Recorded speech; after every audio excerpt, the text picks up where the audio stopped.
ദൈവത്തിന് മഹത്വം. നമ്മുടെ പ്രതിദിന ആഹാരം ഏപ്രിൽ 22. ക്ഷമിക്കുന്നതിൻ്റെ ശക്തി. കർത്താവേ, നീ നല്ലവനും ക്ഷമിക്കുന്നവനും നിന്നോട് അപേക്ഷിക്കുന്നവരോടൊക്കെയും മഹാദയാലുവുമാകുന്നു. സങ്കീർത്തനം 86:5. ഒരു സംഘം തട്ടിക്കൊണ്ടുപോയ 17 മിഷണറിമാരെ കുറിച്ച് 2021 വാർത്താ റിപ്പോർട്ടുകൾ പറയുന്നു. തങ്ങളുടെ മോചന ദ്രവ്യ ആവശ്യങ്ങൾ അംഗീകരിച്ചില്ലെങ്കിൽ സംഘത്തെ, അതായത് കുട്ടികൾ ഉൾപ്പെടെ കൊല്ലുമെന്ന് സംഘം ഭീഷണിപ്പെടുത്തി. അവിശ്വസനീയമാം വിധം എല്ലാ മിഷണറിമാരും ഒന്നുകിൽ മോചിപ്പിക്കപ്പെടുകയോ സ്വാതന്ത്ര്യത്തിലേക്ക് രക്ഷപ്പെടുകയോ ചെയ്തു.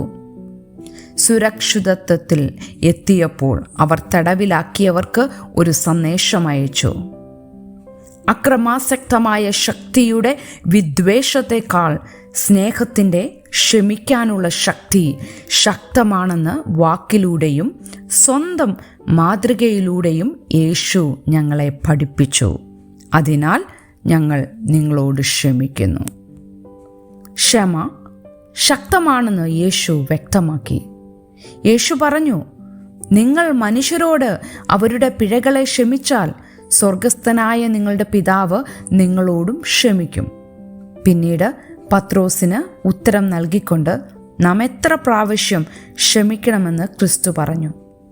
7 വട്ടമല്ല, 70 വട്ടം എന്ന് ഞാൻ നിന്നോട് പറയുന്നു.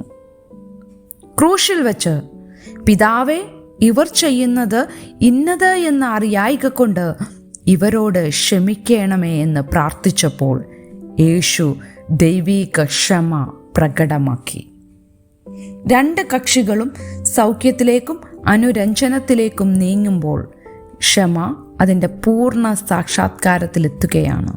കൂടാതെ ചെയ്തിരിക്കുന്ന ദ്രോഹത്തിൻ്റെ ഭവിഷ്യത്തുകളെയോ വേദനാജനകമോ അനാരോഗ്യകരമോ ആയ ബന്ധങ്ങളെ എങ്ങനെ പരിഹരിക്കണമെന്ന് വിവേചിക്കേണ്ടതിൻ്റെ ആവശ്യകതയോ അത് ഇല്ലാതാക്കുന്നില്ലെങ്കിലും അത് ദൈവത്തിൻ്റെ സ്നേഹത്തിനും ശക്തിക്കും സാക്ഷ്യം വഹിക്കുന്ന പുനഃസ്ഥാപനത്തിലേക്ക് നയിച്ചേക്കാം.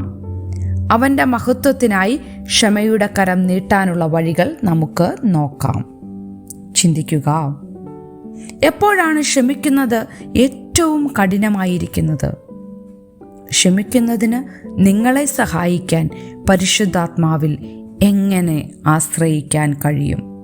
ദൈവത്തിന് മഹത്വം.